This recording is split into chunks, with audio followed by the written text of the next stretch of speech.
Hello everyone. In previous lecture, we will discuss about lipids and its classification.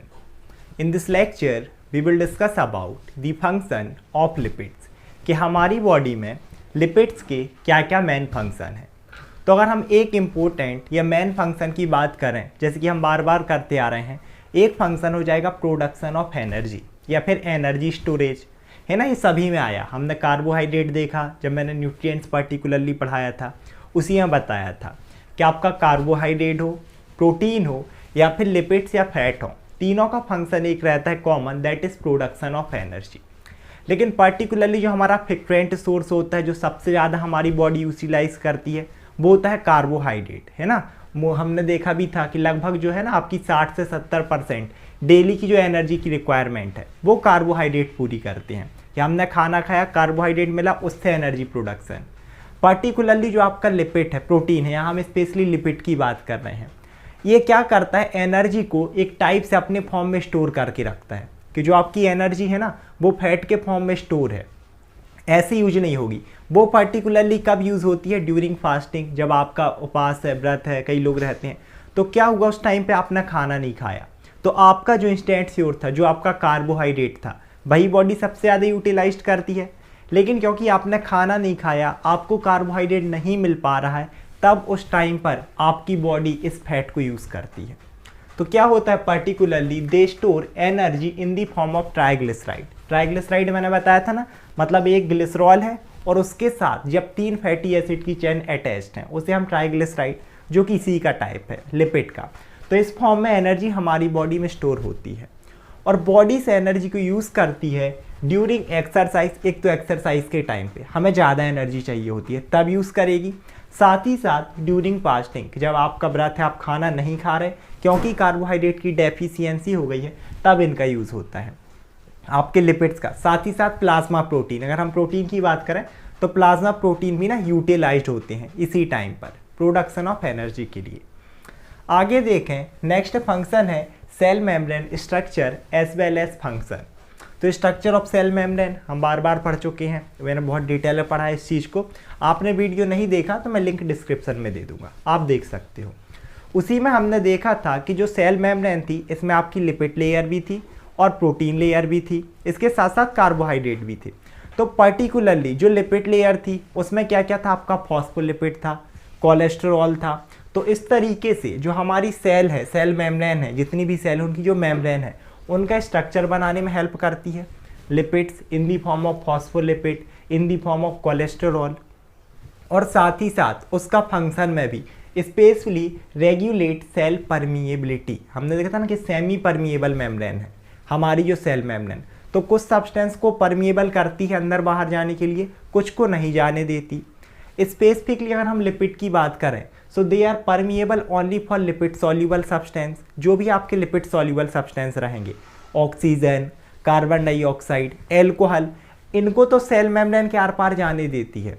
लेकिन particularly जो आपके water soluble substance रहेंगे, आपका glucose है, इसके अलावा हम देखें तो आपकी यूरिया है, साथ ही हम देखें हम प्रोटीन है, इन चीज़ों को अंदर बाहर नहीं जाने देती। तो एक इसी में है कि रेगुलेशन ऑफ सेल परमिएबिलिटी, किन सब्सटेंस को अंदर जाने देना है, किन को नहीं जाने देना है। नेक्स्ट फंक्शन देखें हम तो इंसुलेशन। इंसुलेशन में पर्टिकुलरली क्या होता है, ठंड से बचाना, एक्ट एज इंसुलेटर। तो जो फैट होता है ना या फिर लिपिड, पर्टिकुलरली हम ह्यूमन की बात करें, स्पेशली इनका रोल देखने के लिए मिलता है एनिमल में, कि भाई ये क्या करती है, it lipids helps insulate the body, body को इंसुलेशन। और क्या करते हैं, they keeping the body warm in cold weather. आपके ठंड के दिनों में जो बॉडी को गर्म रखने का काम करता है वो है लिपिड का या फिर स्पेशली फैट का। ह्यूमन में तो ठीक ही है, जो जानवर हैं, हाँ भाई हम तो ठंड में देखो ये जैकेट वो जैकेट अंदर से सब डालिए, लेकिन आपने कभी जानवरों को देखा, उनको कभी भी नहीं। उसके बाद भी उनको ना पर्टिकुलरली वो फैट ही होता है, लिपिड ही होता है जो उन्हें ठंड से बचाता है। हम ह्यूमन में भी होता है जिसमें फैट ज़्यादा, उससे हम देखें ना तो थोड़ी सी ठंड कम कंपेयर टू जो पतला इंसान है जिसमें फैट कम है। ठंड तो दोनों को लगेगी, ऐसा नहीं है कि फैट स्टोरेज हो गया तो ठंड ही नहीं लग रही, बट हाँ उसकी बॉडी थोड़ी सी इंसुलेट ज़्यादा रहेगी, गर्म ज़्यादा रहेगी। आगे देखें तो ऑर्गन प्रोटेक्शन। अब पर्टिकुलरली जो आपका फैट है या लिपिड है, वैसे ये इन दी फॉर्म ऑफ फैट आपके जो ऑर्गन्स हैं, सॉफ्ट ऑर्गन, आप बोल सकते हो विसरल ऑर्गन, इंटरनल ऑर्गन हमारी बॉडी के, आपका हार्ट है, लंग्स है, स्पेशली अगर हम यहाँ पर एब्डोमिनल कैविटी में बात करें तो बहुत सारे हैं, आपका लिवर है, इसके अलावा हम देखें तो स्टमक है, इंटेस्टाइन है, पैनक्रियास है, इन सभी को जो प्रोटेक्शन देता है लिपिड, और कैसे प्रोटेक्शन देता है, बाय एक्टिंग एज कुशन, यहाँ तक कि जो हमारी आइज है ना, इसे भी प्रोटेक्शन देता है कुशन के थ्रू। तो इस तरीके से क्या होता है, एक्ट एज कुशन का क्या मतलब होता है, गद्दे जैसे एक्ट करना, कि जो हमारे ऑर्गन है पर्टिकुलरली तो यहाँ से वहाँ भी मूवमेंट कर रहे हैं, तो क्योंकि ये गद्दे के जैसे एक्ट करता है तो वो डैमेज नहीं होते, उन्हें एक प्रोटेक्शन प्रोवाइड करेगा। साथ ही साथ नेक्स्ट फंक्शन देखें, सो हार्मोनल फंक्शन। अब हार्मोनल फंक्शन क्या, एक्चुअल में ऐसे बहुत सारे हार्मोन्स हैं हमारी बॉडी में which are lipid in nature. तो आप क्या बोल सकते हो कि लिपिड ही रहते हैं जो कि हार्मोन के जैसे एक्ट करते हैं।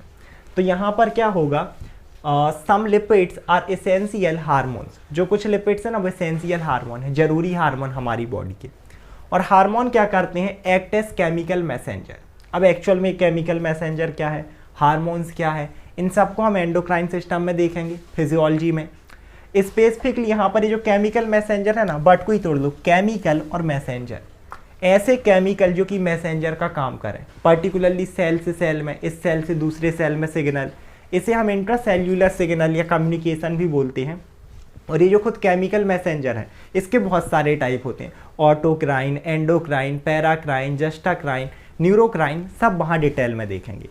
अभी के लिए सिर्फ आप लोग ये समझ लो कि पर्टिकुलरली हमारी बॉडी जो सिग्नल देती है ना, मान लो न्यूरॉन्स ने सिग्नल देखे, किसी भी एक्टिविटी को कंट्रोल करना है हमारी बॉडी में, ब्लड प्रेशर ज़्यादा हो रहा, कम हो रहा, हार्ट रेट ज़्यादा हो रही, कम हो रही, तो इन सब का जो रेगुलेशन होता है कहीं ना कहीं इन हार्मोन्स का उनमें बहुत ज़्यादा रोल होता है। तो ये पर्टिकुलरली जो आपके लिपिड्स हैं, स्पेसिफिकली यहाँ पर बात करें तो स्टेरॉइड और प्रोस्टाग्लैंडिन, इनका भी हमारी बॉडी में बहुत इंपॉर्टेंट रोल होता है आपकी बॉडी की जो होती है ना होम्योस्टेसिस मेंटेन करने में, मीन्स नॉर्मल फंक्शनिंग में। डिटेल में हम एंडोक्राइन सिस्टम में कवर करेंगे। अभी देखते हैं इसका next function, that is vitamin production. अब आपके जो विटामिन प्रोडक्शन में भी है ना, लिपिड्स क्या है, तो एक टाइप से लिपिड्स होती हैं स्यूर्स, पर्टिकुलरली किन विटामिन्स के, जो है आपके fat soluble vitamins. Fat soluble कौन, कैसे, पहली चीज़ तो फैट सॉल्यूबल का क्या मतलब है, ऐसे विटामिन्स जो आपके फैट में सॉल्यूबल हों, है ना, लिपिड्स में सॉल्यूबल हो।